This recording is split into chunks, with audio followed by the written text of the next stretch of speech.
Երբ որ կանգնես Աստծո առաջ, ու քեզ խոսք ունեմ ասելու, դա սարերի հետևում չի։ Վաղ թե ուշ կանգնելու ենք։ Մենք ունենանք մի զգացողություն, որը կոչվում է ափսոսանք։ Որ կարայի էլի, այն մեր աղբերը, որ ասում էր կարայի, այն հովիվը, որ ասում էր,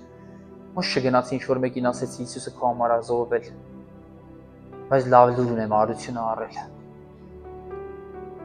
Սիրելիս, քո կյանքի նպատակը պետք է լինի մարդկանց ավետար անելը։ Մարդկանց համար ապրել այսօր աշխարհը փորձում է գտնել սեր բառի բացատրությունը։ Բոլորը մի բան են ասում, բայց սերը մենք գիտենք որն է, որ դիմացինի երջանկությամբ դու ուրախանում ես։ Դա է սերը, երբ որ դու քոնը տալիս ես, որ իրենը լավը լինի, որ քոնը կտրում տալիս ես, որ դիմացինը լավ լինի, եւ Աստված կտրեց իր որդուն տվեց, որ մեզ համար լավ լինի,